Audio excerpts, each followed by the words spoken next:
हरे कृष्णा कृष्णा कृष्णा हरे हरे, हरे राम राम राम हरे हरे। वृंदावन में कई साधु एक युवक युवती के जो विषय में बात करके फंस गए हैं, किंतु शास्त्र में क्या कहा गया, क्या निर्देशना दिया गया, इसी बारे में मैं ये वीडियो के माध्यम से चर्चा करने के लिए चाह रहा हूँ। ये संसार में बहुत सारे लोग देखते हैं, एक युवक युवती भीतर जो आकर्षण होता है और वो आकर्षण से घूम रहे हैं, समाज तो ऐसे जी रहे हैं और उसको देख कर के साधु समाज कुछ बोल दिए, माने कुछ साधु उसमें टिप्पणी कर दिए। जिस टिप्पणी को लेकर टीवी डिबेट में ये सब चर्चा हो रहा है, कैसा बात कर दिए, कैसा साधु होकर ऐसा बात कर दिए, ऐसा कर दिए, ऐसा कर दिए, साधु ऐसा बोलना नहीं चाहिए था, साधु को परे ऐसे टिप्पणी क्यों कर दी। किंतु यहाँ विचार करने के बात है, शास्त्र में हमको क्या निर्देश दिया गया, क्या बोलना, साधु क्या बोलना चाहिए, संसारी लोग क्या देखना चाहिए, कैसा ये करना चाहिए। साधु शास्त्र हिसाब से मनु महाराज इसके बारे में कहे, मनु संगीता में मनु महाराज कह रहे हैं, ये संसार में आहार निद्रा भय मैथुन जो चार चीज़ है, लोग स्वाभाविक रूप में आकर्षित होते हैं। भोजन में खाने में इंद्रिय तृप्ति, जैसे मांसाहार खाने में, मांस खाने में, कि स्त्री पुरुष में संबंध बनाने में, कि जुआ सट्टा खेलने में, कि नशापान करने से, ये स्वाभाविक रूप में लोग करते। किंतु साधु पुरुष इस पर टिप्पणी नहीं करना चाहिए। मनु महाराज कह रहे कि ये स्वाभाविक के रूप में आकर्षण है, और ये जो आकर्षण विशेष कर सबसे ज़्यादा महत्व है, जो स्त्री पुरुषों के आकर्षण, ये सभी काल में सभी समय पर ये भगवान के द्वारा बना हुआ है, माया शक्ति ये बना हुआ है, ये आकर्षित होगा, नहीं तो संसार बन नहीं सकता, चल नहीं सकता है। संसार को चलाने के लिए भगवान स्त्री पुरुषों की ये बनाए, इसके आकर्षण भी मध्य बनाया दिए है, और ये आकर्षण के कारण से संसार में माया जगत चलता है, संसार चलता है। और इसी आकर्षण में बड़े बड़े महान साधु जो संयमी, इंद्रिय संयम करने वाला व्यक्ति मध्य भी पतन हुई है, माने पतन माने अपने साधु की पतन हुआ है। ये पहली बार नहीं, ये संसार में वो नहीं होता है। और ये आकर्षण को पाने के लिए पद्म पुराण में एक श्लोक भी कहा गया, एक युवती का आकर्षण एक युवक प्रति जिससा होता है कि एक युवती का आकर्षण युवक प्रति जो आकर्षण होता है, वही आकर्षण कृष्णा आपके चरण में हो जाए। इसलिए रूप गोस्वामी ये श्लोकों को पुष्टि करते हैं अपनी पद्यावली ग्रंथ में। बोलते हैं एक युवक का जो आकर्षण युवती प्रति होता है, कि युवती का युवक प्रति जो आकर्षण है, वही आकर्षण सेम आकर्षण कृष्णा आपके चरण में बन जाए मेरा, माने ये आकर्षण है स्वाभाविक ही। इसलिए तो शास्त्र में वर्णन किया गया, शास्त्र में निर्णय दिया गया आकर्षण है।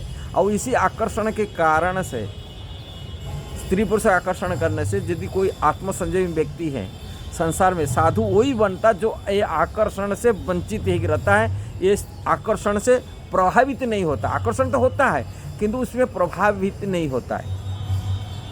भगवान गीता में कहे, जिस प्रकार की नदियाँ सागर में प्रभावित होते हैं किंतु समुद्र स्थिर रहता है, इसी प्रकार की आत्मसंयमी मन में सभी इंद्रियों की वासना आएगा किंतु उसको संयमित रहता है, जैसे सागर जैसा उस संयमित कर लेता है, वो साधु बन जाता है। साधु ऐसा नहीं बनता है, किंतु संसारी लोगों के आकर्षण रहता है, बन के रहता है, ये रहता है समाज स्वाभाविक। इसीलिए इसको संसारी के लोगों को रहता है, इसमें साधु को टिप्पणी नहीं करना चाहिए। ये मनु महाराज जी सावधान कर रखे, कोई व्यक्ति आत्मसंयम नहीं देखना, ये स्वाभाविक ही है, आकर्षण है, कोई बात नहीं है, किंतु साधु को उसमें टिप्पणी नहीं करना चाहिए। और जो टिप्पणी करता साधु को क्या हानि होता है, साधु टिप्पणी होता है उसका दोष साधु के अंदर में आ जाता है, और उसी दोष आ जाने से साधु को गिरने का चांस होता है। हम दूसरा का दोष देखने से दोष हमारे अंदर में आ जाता है। इसलिए स्वाभाविक स्थिति है, उसमें कोई बड़ी बात नहीं होता है। और उसमें संयम रहने वाला व्यक्ति वो महान आदमी बनता है। इसीलिए श्रीमद् भागवत में नारद जी कहते हैं ये संसार में स्त्री अग्नि के सदृश है, एक पुरुष माखन के सदृश है, और माखन और अग्नि यदि पास आएगा माखन पिघलेगा, इसलिए पुरुषों के मन पिघल सकता है, इसलिए थोड़ा दूर डिस्टेंस रखने के लिए कहे। सुखदेव गोस्वामी श्रीमद् भागवत नवास्कंद भागवत में कह रहे ये इंद्रिय इतना बलवान होते हैं, इंद्रिय की वासना इतना बलवान होता है, वो अपनी माँ हो, अपनी बहन हो, ऐसा अपनी बेटी भी हो, यदि एकांत में कोई पुरुषों को एक आसन में नहीं बैठना चाहिए, कारण बलवान इंद्रिय ग्राम बड़ा इंद्रिय की बलवान होते हैं, वो एकांत में एक आसन में बैठने से आकर्षित मन दूषित हो सकता है, इसलिए दूर रहने के लिए कहा गया है। इसलिए इंद्रिय को संयम करने वाला लोगों के लिए ये चीज है, किंतु ये स्वाभाविक है, आकर्षण होता है, उसमें कोई बात नहीं। किंतु और भारत की जो संस्कृति है ये विदेशी संस्कृति नहीं है। भारत में महान स्त्रियां भी हैं या पुरुष भी हैं जो इंद्रिय संयम कर रहते हैं। कहाँ ये पशु कल्चर भारत का नहीं है, किंतु भारत के लोग संयमी होते हैं, इसलिए भारत दुनिया के लिए आदर्श, दुनिया का संसार ब्रह्मांड के लिए माने आदर्श है कहा जाता है। इसलिए भारत की महिमा को श्रीमद् भागवत प्रशंसा करता है, पुराण में प्रशंसा करता है भारतीय लोगों को। कहाँ भारतीय लोग को इंद्रिय भोग जैसा विदेशी पाश्चात्य सभ्यता में होता है ऐसा नहीं होते, ये लोग आत्मसंयमी होते, मन बुद्धि को स्थिर रखते। कुछ लोग को तो पिघल जाना है स्वाभाविक है, कारण बड़े बड़े ऋषि लोग एक मछली का संसर्ग को देख करके, यहाँ हमारे वृंदावन में एक साधु रहते थे जिनके नाम था सौभरी मुनि। सौभरी मुनि पानी के अंदर में रखकर तपस्या करते थे, कई सालों से, कई हजार साल से तपस्या करते थे, किंतु मछली का संसर्ग में आकर के वो प्रभावित हो गए, उनके मन आ गए। वो तभी मानता था कि बेटियों को आकर के बोले, मानता राजा बोला तुम्हारा बेटी से हम शादी कराएगा। मथुरा के राजा थे, उनको आके बोला शादी कराएगा। ऐसे हम लोग सुने दुर्वासा मुनि की कथा सुनते हैं, अप्सरा भेजे उनको, यदि दुर्वासा इतना बड़ा तपस्या कर रहे थे वो दूसरी स्वर्गों के सिंहासन प्राप्ति हो सकता है, इसी भय से इंद्र भेज दिया वहाँ की अप्सरा का, यदि अप्सरा भेजेंगे उनका तपस्या भंग हो जाए। इसीलिए ये स्वाभाविक बड़े बड़े मुनि ऋषि लोग मध्य भी, साधु महात्मा मध्य भी प्रभावित हुए, और कलयुग में साधु महात्मा प्रभावित हो जाना बड़ा बात भी नहीं है, ये स्वाभाविक ही रूप में है।